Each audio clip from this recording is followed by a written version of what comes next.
Hey friends, Waylon here with yet another wonderful, amazing, unique guest. I feel like we get to offer this wonderful wealth of humanity and wisdom and fun.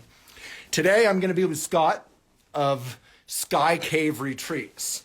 And no matter how speedy or busy you are right now, if you have a couple minutes, just tune in for at least a few minutes of this because it's going to be super interesting. Years ago, I did a blind cafe, and it's the twice with a friend of mine who runs them. It's a whole nother level. So Sky Cave Retreats, I'm sure they've asked to join or are about to, and we're going to get right into it.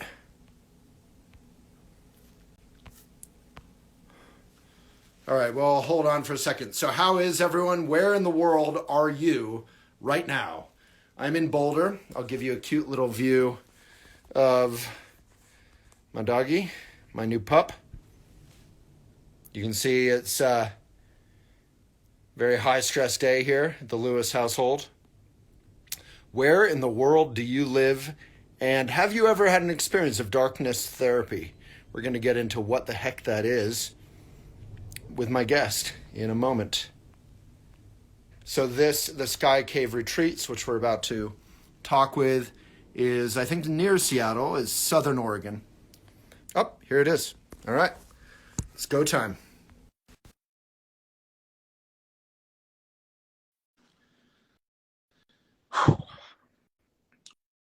We got you, Scott.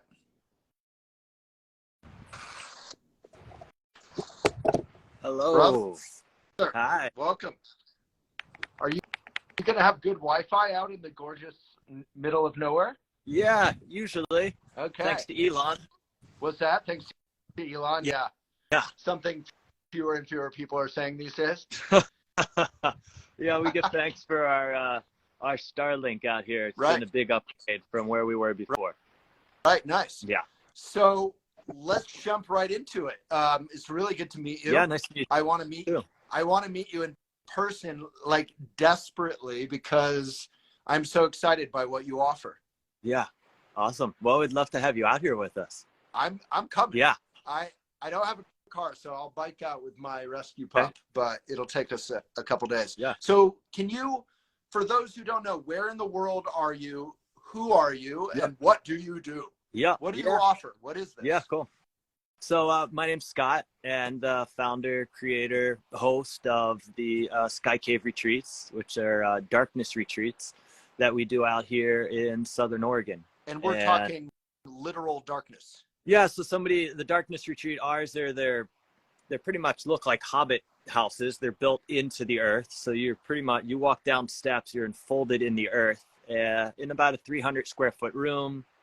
There's a bathroom, hot bath, a bed, place to roll around on the floor. And the rooms are completely dark, where your eyes don't adjust to see your hand in front of your face. And they're also almost completely soundproof because they're built into the earth, which absorbs a lot of the sound. So I don't know if you heard the intro, but I've done a couple blind cafes, which is okay. You know what those are, I assume, being in the darkness industry. Yeah.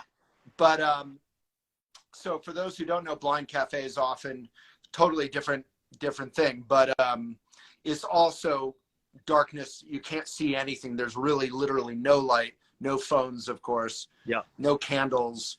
And you're in there with maybe 40 people or whatever having dinner, and the waiters and waitresses are usually blind people who then speak with you at the middle or the end to educate you on the blind experience. Yeah. So it's a different mission, but the effect is probably, it's a little bit like a light version of what you do, no pun intended. Like, it feels really magical. I have to say, it's incredibly powerful and intimate and way less fearful. I'm sure for some people they go through fear, but it's really powerful. It's a different kind of fear in that, I mean, typically when people are afraid of the dark, we're afraid typically that something's going to get us. Right. And so that tends to be a fear that people don't have in there. People who are afraid of the dark are surprised that they actually weren't afraid in there. They have fear come up, but Right. it's just different. And then when fear comes up in there, like people feel really safe in there. And so there's something about feeling uncomfortable and feeling safe and feeling fear in a space where you feel safe. And, there's something like the fact that it is dark and you don't have your eyesight is really just a small element of entering into the darkness. Like kind of the depth of what emerges is like for the first time in our life, we aren't actively engaging with anything outside of ourselves. The only thing that we're engaging with is ourselves. And then we don't have culture actively informing our every movement and moment. So there's this profound exploration where culture's not influencing us and we're not being influenced by, and we're not engaging with anything outside of ourselves. Yeah. And that's our little Hobbit dark retreats. I know. It's just amazing. I mean, aside from everything else that's more important that you're talking about,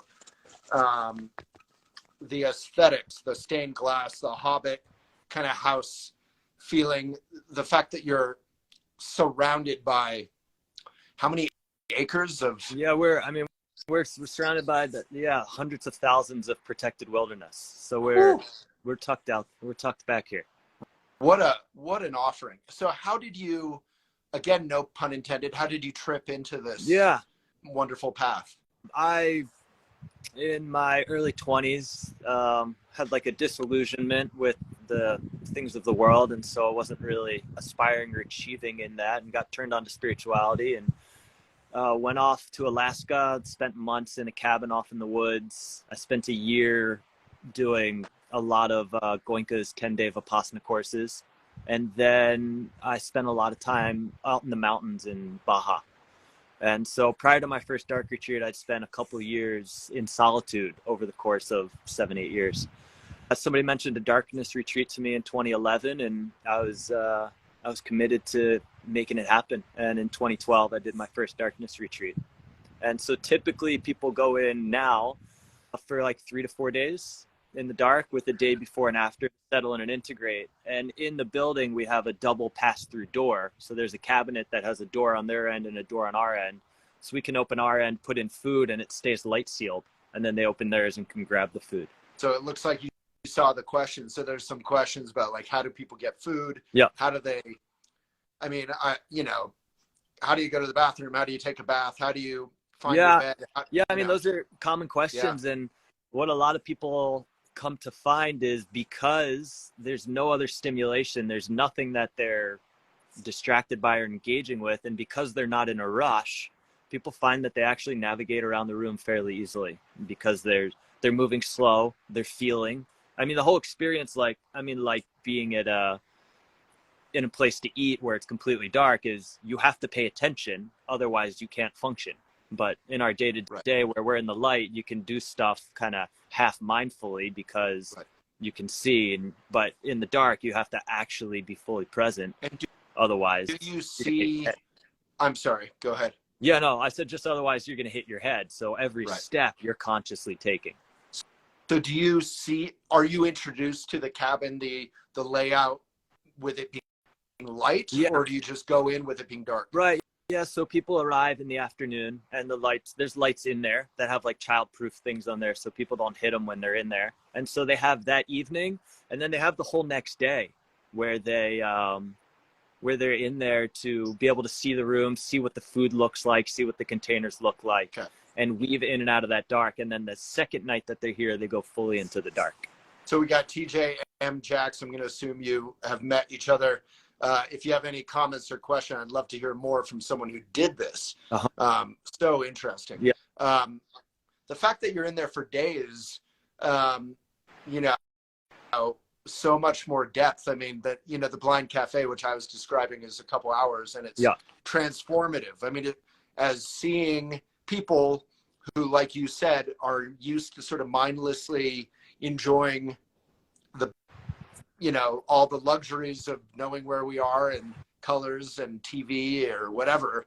Right. being immersed in that deep, deep darkness without any shadow or light is Yeah. powerful, even for a few hours. So are you ever curious about doing, and I'm going to guess you've done it, like a retreat for a month or longer in darkness? Yeah. I've done a lot of 10 days in there. And I mean, one thing that we've found is that longer's not deeper. I mean, we have like the longest that somebody's been here is 40 days. We've had somebody going for 30 days and a couple people in the like 15 to 25 days. And the truth is, the people who have had the most groundbreaking awakenings, touched profoundly new spaces within themselves, have been in for 2 to 4 days. And like, there's something that we find that happens, like a typical arc, which is something to like explore. Is like when somebody goes, they sleep a lot. Like someone might sleep the entire first full day, or get up, go back to bed. And then there's this period of novelty where it's just like, wow, this is amazing. I don't have to do anything. Right. Nothing's bothering me. And that might last for like the day, or it might last for a minute. Typically, it doesn't last for the whole day, but some people get by enjoying the novelty for the day. Right. And then what happens for everybody, no matter how well prepared somebody is or how advanced they feel that they are, there's like the discomfort arises. Because right in our everyday, we almost never even allow discomfort to come on. The moment we feel uncomfortable, we've already picked up our phone, we've gone for a walk, we're eating food, even things that we do that are wholesome. Like we'll juice some food, we'll go for a run, we'll meditate, just like anything to keep us from feeling uncomfortable. And then you enter into the darkness and you've lost all of the things that you typically do to distract yourself from feeling uncomfortable. So that arises at a certain point early on in the dark for everyone. And then there's this new exploration and inquiry that comes online of like, why am I uncomfortable? What is this discomfort? How do I be with it? And ultimately, like, who and what like parts of myself are uncomfortable. And what I find that happens if people go in for too long is that subconsciously they process like, I'm uncomfortable and I've got to do this for 3 days or 4 days or 5 days. And so they lean out, and there's like an insulating and a coping, which we're so good at as humans. We do all the time, even just survival based. And so there's almost a power in going shorter, like 2 days, 3 days, 4 days in the dark. Yeah. So that when it gets uncomfortable, there is like I can do this. And there's a leaning in to actually feeling the discomfort and learning how to be with it. I mean, this is probably a line of discussion that isn't interesting to most people. Most people, I think a couple days would be magical and powerful. Right. If not everyone. But, you know, I come from the Buddhist tradition where people have been doing cave retreats, you know, and often would do it for, like my mom did a 3-year retreat, a couple of them, and those are considered short, you know, they were not in darkness. And it's not about some sort of weird macho spirituality, like longer is better, like you said. Right. It's not about length, but there is a, in Buddhism, boredom is considered a really powerful teacher. Sure. And, you know, like you said, you cope, maybe you try to sleep, then you get excited, then you get uncomfortable. Like I just did ayahuasca and wrote about that on Elephant. You know, there's that discomfort and then that magic, the realization that I saw in many of the videos. You have great videos, by the way. If people are curious for more, go look on YouTube or Instagram and follow you guys. But I would be curious from a Buddhist point of view, like these professional kind of retreat people, you know, where they actually are not trying to survive or cope, but they're really trying to just practice what that effect would be. I mean, if they did like, you know, a month or a year or longer. I mean, in Dzogchen, right, in Tibetan Buddhism, it's like there you go. 49-day dark retreat is like deeply woven into that tradition, and 49 days is representative of like the 49-day Bardo period. So it's all very significant. Okay, so you've thought about that. Within their tradition. I've certainly thought about going in for longer, and the 49 days. I mean, the Tibetan Buddhism isn't my tradition, but it's a significant number, and it's what some people do. And so Are you ready for more dumb questions? More dumb questions? Yeah, from me. Yeah, I mean, on that piece of going deeper, please. one of the things when I did my first dark retreat, one of the things that stood out to me was how deep I went so quickly without any effort. Like I had done a lot of 10-day Vipassana meditations where you're meditating 10 hours a day. And it's like, I mean, if anyone's been through that with Goenka, he's like, work. I mean, it's like you're really in it. And then in the darkness retreat on my second day in there, the level of sensitivity and subtlety that I could feel was akin to like the 8th day of a Vipassana course where I'm meditating 10 hours a day. And all I was doing was resting. And so that was so profound to me that in the dark, it's almost effortless. Like you step into a container that is just like, that accelerates you. Sure. But differently than plant medicine, it's like, it's really slow, but like you enter profound states of subtlety and your subconscious opens. So you begin to see other aspects of yourself that actually inform how you move that you weren't able to see. And all of that is just through resting. So it's a really, like, there's not necessarily a technique or a practice that's needed for you to really be fully exposed. Yeah. I mean, my argument from just the Buddhist point of view, being humble and knowing that I don't know what I'm talking about in terms of darkness retreats, would be that the power of the darkness coupled with actually doing some effort. Like I come from a different Buddhist tradition, so it's not like work, it's not that intense energy, but it is, I've done many month-long retreats and longer, similar to Vipassana perhaps, but earning it in a sense is a positive, coupled with the help, that magical, deep, wonderful help that it seems like the darkness gives. And that's powerful because like with drugs, like the Buddhist critique of drugs is not moralistic. There's no problem with it.